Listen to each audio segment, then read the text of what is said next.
Hey, we are back, joined by friend colleague Brett Hornig to, I guess, provide like somewhat instant. Although I guess we're 18 hours removed from the 2025 I'm Javelina still in 100. shock. You're me too. Me too. Okay, let's start right there. What are you most in shock about? I think I'm still trying to grapple with these times. Like I'm trying to remember what you and Leah had predicted in our episode, but like I don't think I've ever been so far off of a just predicted finishing time, regardless of who was going to do it.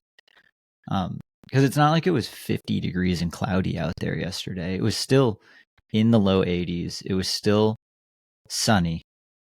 So I'm just like everyone. It wasn't like there was one outlier that ran fast. Like the men's and women's winners both crushed the course records. I would say like pretty much like nearly everyone that we talked about performed, like ran faster than just I expected. And I'm just like, how did everybody run so fast? What are some of the possible, like if we're just brainstorming reasons why this happened, what are a few that come to mind for you? That's what I've been struggling with. I had to go thought about it all day yesterday. I went to sleep. I woke up. You told me you couldn't go to sleep last night until you figured this out. No, and like it was eventually, I guess I eventually fell asleep, but I'm just like, the weather wasn't like that amazing. You know, it was hotter last year, but it's not like it wasn't hot this year. It's not like Tara or Will were wearing some sort of like fancy new crazy prototype shoes. Like their footwear by today's standards that they were wearing was like pretty average, with Will wearing a Brooks Catamount and Tara wearing the Ultra Mont Blanc Carbon. So, and then it's like, I feel like fueling hasn't changed that much actually from last year to this year. Maybe it's like by the time Javelina came around last year, the fueling had been figured out, but then people had like an entire year of applying that to their training. It doesn't feel like there was any like major training breakthroughs like this past year seemed to be the trend was like weighted uphill hikes, but that doesn't really seem too applicable to Javelina. So it's just like, it was, I don't know, maybe it was just one of those days where like everyone decided to full on send it. And then, you know, when you're looking at all your peers and they're still there and they're still doing good, you're like, well, I guess I'm still doing good. And like, is that just like the power and like numbers thing? And like Tara definitely got caught up in the wave on the men's, like towards the front of the men's field, because I think it was either after she finished or after Sage finished. Right behind her, there was an hour gap to the next finisher. Both top 10s strung out. Both 10, like 3 hours for both top 10s, first to 10th. Yeah, but like the front. I mean, Tara was, you know, pretty well off the front by herself in relation to the women's race. But then I don't know how much she's like, you know, trying to just place in like the overall just like scratch division, but that can help. I don't know. It was just like, damn. One thing that I was discussing with a friend was like, maybe last year's results are slightly skewing this year's because it was pretty hot last year. It's like, what if David Roche's, you know, 12:48 in, you know, mid 90s actually would have been worth like a 12:25 under this year's weather, and then now he improves by like 10 minutes and not 30 or whatever it was. So maybe it's something like that, but I like that theory. But that's just for like him though. Like, what did Canyon improved by what, almost 2 hours on this course? I don't know exactly what his improvement was. I do know that in the preview episode, we talked quite a bit about him knocking at the door and having all this golden ticket experience and sort of being like almost there. And would this be his arrival race? So it was cool to see the arrival. But like I went back to Strava and I think it might have been inspired by you, but I was trying to reverse engineer this time based on that Strava work. And I was like, I mean, Canyon's one of the best in the sport, obviously, but like I couldn't even quite extrapolate this performance from what I was seeing there too. So like so much confusion for everyone across the board.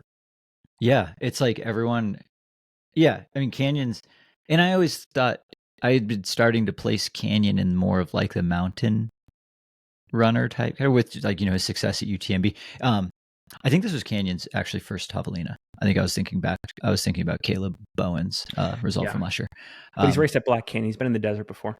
Yeah. So, and then like you said too, like I was poking around on Canyon Strava, and a lot of it was like mountain runs, but like not really much under like say 7-minute pace. Like he didn't do like anything crazy, like nothing that I would have been like, oh yeah, he's definitely ready to run under 13 hours, 12:30. But yeah, maybe it's not so much in the actual training block, leading up to the race. Of course, it's important, but it's like when you zoom out, look at Canyon's entire year, look at 2 years. It's like you said, then it was only a matter of time then before one of these like really, really, truly popped off. Yeah, he's what we call a 10-year overnight success. Yes, exactly. Yeah, it was just, and then there was some blow-ups for sure, but again, there was like also, I would actually say it felt like there was more carnage on the women's field than the men's. Because there was like Carla was there, like Devin was in it. I'm trying to remember. I thought Carla was going to have it for a second there before things unraveled. I was like, oh, Leah's done it again. And Leah obviously put the spotlight on her, and I did think she showed up in a really impressive way, and I do think her future is bright. But I was like, oh my gosh, like she's actually doing this thing. Maybe she's punching a ticket right here. Yeah, for sure. And then, do we have golden tickets all sorted out yet? We do. So we've got Will Murray and Canyon going to Western States. This will be Canyon's first time, obviously. Will was supposed to be on the start line last year. And, I think as his story hits the podcast circuit, YouTube, I think Open Fuel has a film about him coming out from this race in a few weeks or months. I think we'll get to see it all out there, but I'm like his medical history in the lead up to last year's race. He didn't even make it to the start line. I think there was like a heart condition situation, broken ankle. So quite a bounce back here, quite a redemption arc story. And I imagine there was, as I say, I meant for Will, I imagine there was probably a little bit of the redemption motivation of like, his last really good race was in February. And like most of the casual fans have probably forgotten about that by now. So I wonder if this kind of felt like almost like Black Canyon again, where he's like, I've got to come out and prove myself, and everyone's going to be like, who's this guy? And I have to do that again. But clearly he was ready to show up and do that again. Yeah. This is a crazy stat about him. This is shout out to Liam, 8th Station Fireball. Just to give some additional context as to how impressive his performance was, not just in this race, but in all of the races going on at once out there. He split his first 100K in 7:20, which is not only the second fastest 100K time in North America this year, but he was over an hour faster than this year's men's Javelina 100K winner. Yeah, I mean, that's, you got to, the big dogs are in the 100-mile. Oh my gosh. Man. But I think Roger's course record on the 100K course is what, like 7:12 or 7:15? Mm-hmm. So he was only a few minutes off of Raj's crazy impressive course record in the 100K. Yeah, totally. And then I mean, we should talk about Tara's comeback to this, because like, I mean, Will had an impressive comeback to this race, but Tara as well, like not the same exact arc, but somewhat kind of similar storylines. Like got a Black Canyon golden ticket. She started Western States but didn't finish because she was very sick like the week of the race, and then has had a ton of ups and downs kind of ever since that Black Canyon. Yeah, so this will be interesting. Actually, tomorrow we're interviewing her on the pod, and I have so many questions because, again, like you just described, what a fascinating year. This is not her first golden ticket of 2025. She secured one at Black Canyon earlier this year. She's got the long trail under her belt. Unfortunately, sick before Western, as you said.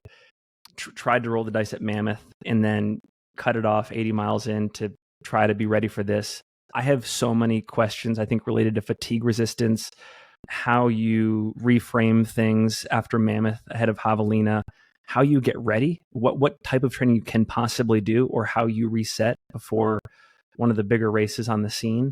I think this is the place where I have the most confusion, and I'm so curious to hear what she has to say. And I'm sure she might have been interviewed on Mountain Outpost last night. I missed it because I think I turned off the stream after Addie came through to round out the podium. But so many questions there. Yeah, that's my biggest question. I think we were talking back and forth. I was like, when did she have time to train? Because when did she set the long trail FKT? Was it August? Middle of August. Middle of August. And then Mammoth was at about like a little over a month ago, right? It was like right towards the end. It was about a month ago. And and correct me if I'm wrong, but she dropped out of Mammoth because she was not fully recovered from the long trail. Right? So then how much training happens between the long trail and Mammoth? And then if you drop out of Mammoth because you're still feeling very tired, how much training then happens between Mammoth and Javelina? Or was it more like Tara's very in tune with herself and knew that I'm pulling the plug on Mammoth early because I can tell that I'm probably not going to win today. Maybe I'll get third, maybe I'll get fourth, but that's not worth totally blowing up the chance of Javelina. So I'll stop, towards the end of the first day. And then maybe it just ends up being an awesome, supported, super long run. Yeah. I don't know. We don't have Tara. I don't think Tara has a public Strava file, so we can't dig into what she was doing. But there is a strong likelihood that she hasn't had a formal training block since the middle of this past summer before the long trail. So a few things are impressive here to me. A, she's just bounced from race to race to race and probably just tried to recover in between. And I suspect she had to have been fairly physically exhausted heading into this. So if she takes 30 plus minutes off a Camille Herron course record at Javelina, that's stood since 2021 when multiple super impressive athletes in our sport like Riley Brady and Heather Jackson, the list goes on, have tried to take a crack at this thing. What does she do with this race fresh? I know. And it's is that not the difference maker? And she was fresh and this is she did put together. Is that physiologically possible though? I don't know. A month after putting 80 miles in your legs to be fresh, is fresh the word? Well, is 80 miles long enough? At the 80 miles at 200 mile pace, is that long enough to unfreshen Tara? What if that's just a fine training run because it's Tara? Yeah. That's kind of the thing that we've always had questions about with Courtney Dauwalter is we don't know how much Courtney's actually running and training. And there's been the occasional Instagram post of 50K Friday or 100K Tuesday. I'm did she just go out and run a casual 62-mile run in Leadville by herself? So maybe that's not that strange. I just pulled up Ultra Sign Up to go back and look at Camille Herron's 2021 year of racing because I was pretty sure that was a good one, but I was swiftly reminded that all of Camille's Ultra Sign Up results are gone. Oh my God. Totally wiped. Something's been edited. One of the more impressive edits we've seen in the last few years. Yeah. But okay, I'm really excited for you to get to talk to Tara about this. Yeah, what should I ask her? What's an open question you have? I mean, I guess we just discussed one of them, which is how do you get ready on such a limited window of time for one of the biggest races on the American scene? How much specificity are you spending on Javelina, or is it more that Tara? And I guess another question I have, probably not for Tara, but just for you, is this Javelina result better than her Black Canyon result? Because that's taken on paper. That's yes, absolutely. But then you take into account she did Black Canyon 6 months after the AT. Is it's how trained was she trained for that? Is Tara's off the couch ultra fitness one of the best we've ever seen of all time, or is all of this racing and multi-discipline type stuff give Tara just this ability to have like the option to throw down at any given moment. And like sometimes it'll be a miss, but sometimes it'll be a 30-minute course record. Yeah.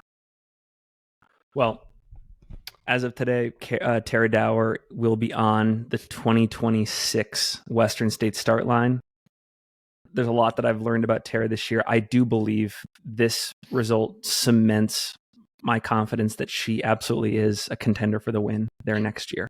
Okay, that's a question that I had thinking about all these times, because I've been thinking about the times at Javelina so much that I almost like started caring less about the times and just thinking about winning Javelina. So like if Tara is now immediately into the conversation of winning Western States because she broke the course record by 30 minutes, does that mean Will also is? Oh, absolutely. Yeah. So we're now putting Will Murray in the favorites category because he won Javelina. Yeah, and I think, if we go back to our preview episode, I feel like you and Leah listed out a lot of great attributes about this race that, it doesn't set you up perfectly for Western, but it checks a lot of important boxes. Yeah, it kind of goes back, like the being good at running is good at running sort of thing. Yeah, and they get to perform in a large media spectacle. They get to practice running through the heat, nailing nutrition in a pretty tough environment. I think there's like a lot of mental strength that you gain from this race where like 4 times throughout the race, you have a chance to go back to this home base and recommit to another lap. Like I think there's like a toughness factor that comes out of that. Yeah. Yeah. So, the one thing that it's really missing though, that it's funny, the parallels were like same with Tara and Will is I'm really bummed I didn't get to see them race a Western States like fresh and healthy this year, because like for both of them, Black Canyon and Javelina, I'm like, I haven't seen like there's not at this level for like this kind of race, I haven't seen either of them like run a whole lot of downhill. And I know before, but people are gonna be yelling into the sky right now, being like, Black Canyon's mostly downhill, but it's like it's a gradual downhill, whereas Western States has like some really steep, punchy downhills, followed by some hard uphills. And I haven't yet to see either of them do a type of race at this level where you get so much sting taken out of your legs in the first 50 miles and then you have to roll another 50, which is why I'm still like scared to put either of them in my like these are Western States contenders. Like there's other people that I would more confidently put in, but to your point, when you win Javelina, you probably are thinking I should be thinking win Western States. I think there's 2 other athletes that I want to talk about before we go. And actually, remind me, because I have, I think, 2 sort of long run archives-ish topics that I quickly want to run by you. But first, David Roche. I want to say a couple things about David. I think you unanimously in our preview, we considered David to be the front runner, and I think we all picked him on the men's side for the win. I know I did, and I think I said he was going to run about 12:34. Mm-hmm. I actually think that there were a lot of great takeaways for David in this race. First off, he ran 12:18, so he did everything he possibly could have to put himself in the position, not just to get a course record, but to win this thing. Yep. As I was tuning into the stream, lap 2, 3, 4, the meat of the race, the middle of the race, there were a number of times where I saw David like visibly, hurting and sort of hanging on. And I love that he pushed through that. I think there's been comments out there in the internet sphere that, based on David's results, is he just sort of like a time trial merchant? But I think in this context, like I think he proved that even when the going gets tough and, shit hits the fan, he can punch back, he can stay in it. And I love that he was there right until, the finish. And I don't think that gap between him and Will ever improved, but he held off Canyon, which is pretty cool. And he did turn down the ticket. So at least as of now, he won't be at the Western State starting line next year. But I think that this sets him up super well from like a mentality standpoint for future races. And I do think he is capable of winning Western as well. I mentioned that with Tara. I think David can too. I think there were a couple pieces that I wanted to see improve. I think he answered a lot of questions for me today. Yeah, I think one of the pieces of being able to win Western States is being okay with people around you much later into a race than you might ordinarily be. And I would say this was really one of the first times that I've seen David not unravel when he's not in full control of the race. And, it took Jim Walmsley a couple years to also like be able to like sit with other people and be okay with that. And, we've historically seen David like start to not win and then, not finish. Whereas like, and there was a little while in the middle of the race where Will was starting to put time on David, and it looked like David was starting to go backwards. But then I don't think the gap ever really got bigger than like 10 or 12 minutes. And then it ended up finishing at like, 7 or 8. And I think it got down to as small as 6 or 7. So really cool to see David, fighting back in the middle of the race and continuing to just compete all the way through. No one's a bigger Fanion. Sorry. No one's a bigger Fanion than Canyon. No one's a bigger Fanion than Finian in the Canyon. No one is a bigger fan of Canyon than Finn Melanson. Man, talk about a tongue twister. Sorry, I'm having too much fun right now. No one is a bigger fan of Canyon than me. I love that guy, and I'm so stoked that he is back on the start line of Western. The only thing that's a bummer for me is, again, as a fan of the sport and also a fan of David, we are missing out on so much entertainment value in the build up to that race and on the start line with him not being there yet. So I am bummed that he passed it down for that reason. Like, I want to see another vlog series and I want to see all the fireworks on race day. But I'm going to go ahead and say that the door for David running Western States is not closed.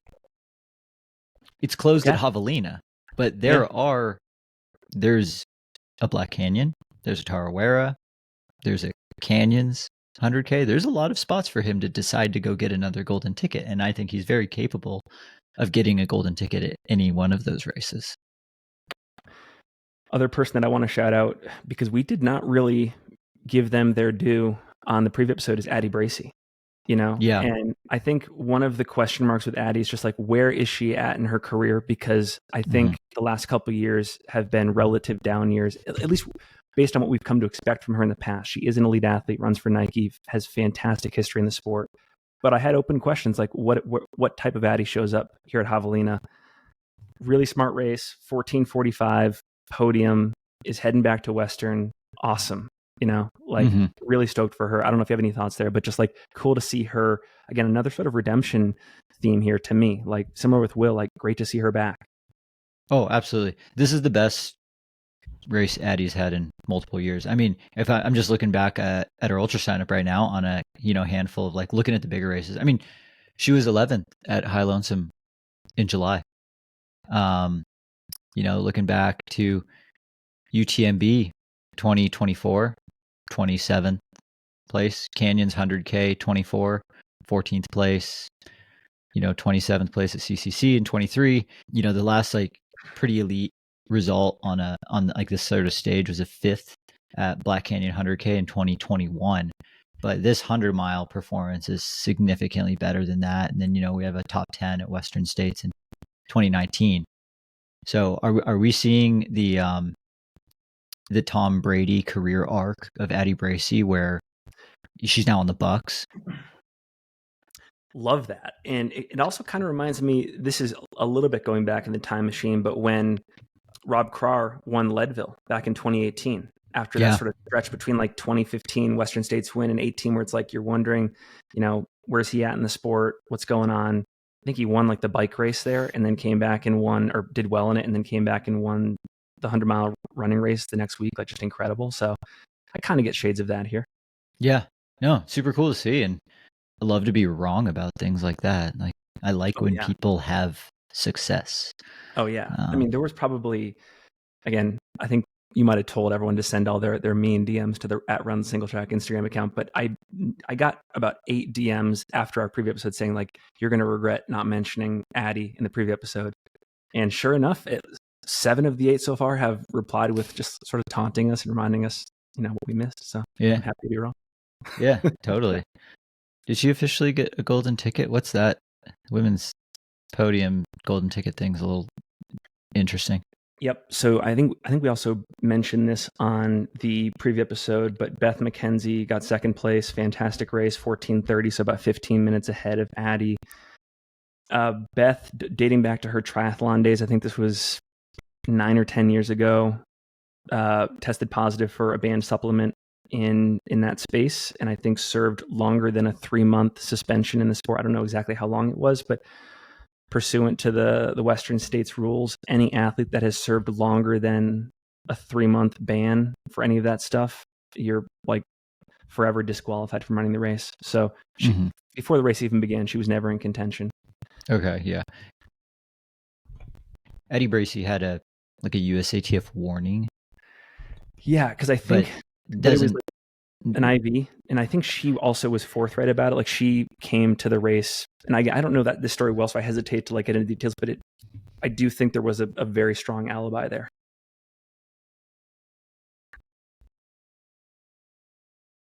Yeah, I was just looking up the USATF article again, which I'm not finding. But basically what it was like an out of competition IV without getting like a proper TUE for, but like because it was such a small amount, and it was like saline, like we're dehydrated. It was like a slap on the wrist of like, hey, don't do that. Which, I mean, that's like, to even get like a warning is for something like that is kind of insane when like every single football player at halftime is getting like pumped full of saline. Like, but under the old Western States rules, that would have made her ineligible for the race. Right. But I like how Western States continues to reevaluate their place in the sport, what their rules are like, has a board where they can discuss these sort of things and make changes. And I know there's sometimes things where we're like, man, I wish they would change this faster, but it's hard. It's a fine line for a race like Western States of like keeping the old, maintaining currency with the new. And I guess with all that being said, I'm glad that Addie has a spot on the Western States start line. Okay, 2 more things before we go. The first, this is going to ignite a much larger discussion, so let's just do headlines here. But I saw some frustration in a lot of places across the internet with the fact that there are pacers for the front of this race. A couple of people like Sage didn't have one, which I think is kind of cool. And then a lot of like the gray area muling situations that can go on. What's an example of that? For example, pacers filling your bottles at an aid station, and then if you're already running out, they're running with those bottles to you and getting you situated. Yeah. I think there needs to be more clarity. We always talk about like, how can a pacer be helpful for a runner? One of them is always like, they can remind you to eat. They can remind you to drink. They can be yelling at the aid station as we're coming in of like, this is what they need. One of the big things at Javelina that's kind of unique to Javelina is you start lapping a lot of people when you're out there, and it's single track for a lot of the race, and you have to say a lot of on your lefts, or I'm gonna sneak by you, you're doing great. Pacers can just be like the megaphone there in that situation and full on just be like, I got a runner coming through. You save a ton of energy by not having to be that person. 100%. And you don't even, because you don't have to worry about like, okay, there's someone 10 meters in front of me. What am I going to say? Which side am I going to pass them on? Like, your pacer can just do that. Like that. I think that legitimately can add up to like minutes. Did you just slam a ketone shot towards the end of our episode? Yes, I did. You know why? Because I still got some editing to do after this. I'm going to publish this thing. So I just took some ketones. I'm all jacked up on Delta G right now. Sorry, keep going. Keep spitting fire. Glad to see fire. Delta G back in the sponsor rotation. Oh, so glad. I'll send you some. Thanks. Good. Javelina was my first. Oh, that was your first experience to ketones, dude, when I was slamming Delta Gs. Oh, dude, yeah. We went. Yeah, it was. Well, that's a story for another day. Yeah, but pacers can be a pretty big advantage at Javelina because they can get people. You can get out of the way. I agree with what you said. Like there needs to be no gray area for what pacers can and cannot do. Like the aid stations, I think for all golden ticket races that have pacers, they need to have like you're in the aid station, you are now out of the aid station. If your runner does not have all of their stuff before or after that line, that's muling, you're disqualified. I would say that, and this is definitely something that we could talk about more, but it's like, or there can be a rule where it's like, you as a pacer are pacing, you're not touching anything that your runner has to do it themselves, because that's how they did it for the first 3 laps. Yeah, I think again, it's a huge advantage to have a pacer. Yeah. But go ahead. If it's in the rules that I can have a pacer and I know it's going to be an advantage and help me potentially get a golden ticket, yeah, I'm going to use that. I'm doing that for sure. Like, I'm not going to go no pacer just because I want to like then go and tell everyone I didn't use a pacer. It's like, if that's going to potentially screw my shot at a golden ticket when my whole point of me going to this race was to get a golden ticket, like, I'm going to play by their rules. To their massive credit, Aravaipa, I believe, is always open-minded to this stuff. They're always listening and they're always weighing the pros and cons of things. I'm just one fan. I love what UTMB does. This is one of the things that I really love UTMB do. No pacers, at least at the front of the race. I think it's a different equation for, like, if we were to split it into like rabbits and hares, like Run Rabbit Run does, maybe you do it that way. But I would love to see no pacers at races like Black Canyon and Javelina. I know we had this whole discussion with Jeff and Jim Walmsley back at Western earlier this year. Mm-hmm. I think we're ready for it. I think so too. I just don't think, like, I love running with friends. I like, I'm so grateful that you paced me for a lap at Javelina. And for that reason, like, it was definitely an advantage. Like, it was like a great lap. It was the hardest lap of the race, lap 4. Yeah, and it's, if someone doesn't have a Finn Melanson running with them on lap 4, they are at a disadvantage. Oh yeah, I mean, we spent that whole lap talking about like the 03 Raiders and the legend of Tyrone Wheatley and Charles Woodson. It was a great time. We totally disassociated from ultra running for 2 hours. Dude, I've got a bottle of his wine and under the stairs. I'm saving for when the Raiders go to the Super Bowl. Dude, it's questionable whether that ever gets opened. I know, it's so sad. Okay, a couple other things here really quick. I just want to shout out the Mountain Outpost team. Did some quick back of the napkin math. The 2024 live stream, and this is accounting for the fact that it's had a year to saturate on YouTube, so a certain percentage of increase in views just based on the last 11 months. But the first stream, which is sort of the big stream, 42,000 unique viewers for last year's stream.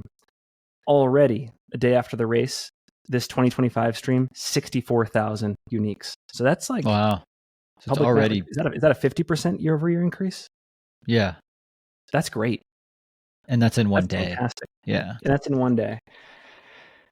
And I just want to give a shout out. I was mostly listening in, like I was doing a lot of driving, walking, running yesterday. And I think we talked about this on a previous Long Run Archives, but I want to see the increasing professionalization of the commentators. I think Leah Yingling, I'm biased, but I think Leah and Skylar are the best in the game. They're so good. So good. Every time Leah was ending her shift, I was like mad, So shout out to them. I know they do a lot of great work. And that's pretty much it for me. Also, shout out Rachel Entrekin for the Tara Dower costume. I think that was the best costume. That was so incredible. She nailed it. With the exact tattoo replicas. Yeah. That was pretty cool. And then also, I got to give a shout out to our friend Zach Hauer, who had a great day. And I think an even bigger day for his company, Open Fuel. We'll test that marketing hypothesis of like when your flagship athlete, Will Murray, wins the race and people do their homework on him and figure out that Open Fuel fueled the thing. Does that lead to a rise in sales? Does this ancillary mention on Singletrack do anything? I don't know. Should. I didn't see Will Murray crapping his pants at all. So go get some Open Fuel. Try it out. Be like Will. Brett, appreciate your time. Anything else? Any final thoughts before we go? I'm just still like amazed at how fast it was and how far off I was on my predictions. And maybe that's trail running in this regard is catching up to the roads, because we're seeing that in the roads where it's like, oh, so-and-so just popped off a 2:02 marathon, 2:01 marathon. It's like, I thought it was going to be a 2:05 day, and then they were just that much faster, because that's just how our sport works now. Again, it gives me the opportunity to lean back into, I don't care about the times that much. I care about who wins the race, because like winning is winning.